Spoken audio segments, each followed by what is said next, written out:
মান্না ভাইয়ের সাথে লন্ডনে একবার সফর করছি। লন্ডনে সফর করার মান্না ভাই এই যে এরকম রাত্রে বললো যে ভাইজান তুমি আসো। বললো যে যাবো, ভাত খেতে পারতেছে না। মাত্র কিন্তু গেছি 3-4 দিন, বার্গার টার্গার খাইছি, তার ভাত খেতে ইচ্ছা করছে, মাছ দিয়ে ভাত।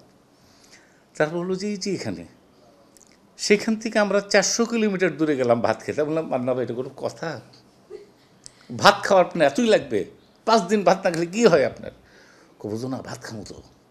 400 কিলোমিটার কত দূর যায় ভাত খেলাম। এই হচ্ছে মান্না ভাই। একটা লাইভ ছিল আল্লাহ পাক। মান্না ভাইয়ের ব্যাপারে আমি যখন উপস্থান হোস্টিং করছিলাম বাংলাদেশ কলকাতা, মান্না ভাইয়ের ব্যাপারে আমি বলছিলাম যে বাংলাদেশের প্রিয়াস ব্রসনান, জেমস বন্ড আমার কাছে মনে হয়েছে তাকে দেখে। আমি বলছি তাকে যে আমাদের দেশের প্রিয়াস ব্রসনান। আমাদের দেশের আর্টিস্টদের বড় করতে আমার ভালো লাগে, আমি ছোটো করবো কেন?